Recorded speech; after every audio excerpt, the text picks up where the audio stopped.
Hello everyone, my name is Carlie Hamilton from Create Mess, and today I am repurposing some dried out old watercolor paints. I'm going to try and revitalize them so that I can use them all over again. Now this video I did film and was talking at the same time. It was like a live action thingy, but when I'd finished the video, the audio hadn't recorded. So if it looks like I'm doing things, that's because I am. I'm saying things, but yeah, I've had to re-voice over this later. So yeah, these are some old paints that I've had for many years, and some of them have dried out. They're just watercolor paints. So the thing with watercolor paints is, even though they're wet, these ones, you can reuse them once they're dry. You just need to add water to them.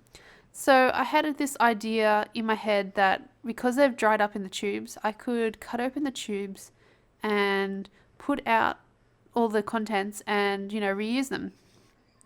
So I've got this old egg container there that you just saw me hold up a little bit before. It was for our fridge. You put eggs in it, and I thought that would be a perfect way to store all these paints. I also showed you before, this red paint is one of the ones that I know is dried out. And so my idea is to use a Stanley knife and cut it open and get out all the dried paint. I do have like craft knives, but I'm just using my husband's crappy old Stanley knife because I don't want to ruin my beautiful craft knife. If you can hear some groaning and grunting, I currently have a very new baby, and he is here in my lap, and he's asleep, but he is making noises in his sleep, so please excuse the grunting. But yeah, here I am going through these paints and opening up, and all I'm doing is just using the Stanley knife to open them up.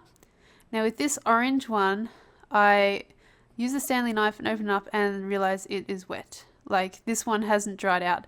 And so stupidly, I, should have tested it first to see whether it was dried out or not. So yeah, I get this orange one everywhere, and I live up to my channel's name and just make a huge mess, as you can see. So in any case, I'm just going to now repeat the process for the rest of all the paints. So first, for this yellow one, I made sure that it was actually dried out first before I cut it open, and it had dried out, so cut it open, and it was really easy to do, and then just pulling out all the little bits of dried up paint. So about halfway through filming this video, my big black cat, whose name is Batman, decided he wanted to help. So yeah, I was very worried that he was going to step in the paint and like make a big huge mess, or at least help me make a mess that I was already making. So yeah, I kept on taking him off my desk and putting him on the floor, and he kept on popping back up to say hello. So yeah, huge help. Thank you so much, Batman. I actually cut a lot of that out of this video because yeah, he kept on coming back. But yeah, I am still doing this process of cutting them open. Some things that I wish that I had done to make this better. So for those of you who like this idea, some tips that I would give is to plan it out a little bit better first. I just started opening them, and you can see the cat's still there. I just started opening them and putting them in wherever, and if I was doing this over, I would have first planned out where I'm going to put the colors, and yeah, make it a little bit nicer in the color placement, or a little bit more logical. I would also, one of the things that I wish I'd done, especially with the wet ones, was maybe mixed in a little bit of water and then swished them around so that they become like a flat pan in there instead of this, like you can see with this one here, I'm sure when I push it all out, it's like very tubular and it looks like, like a bit of, it's just a blob in there. There we go. I've added a whole heap now, and you can see they're very, very blobby and like they've come out of a tube.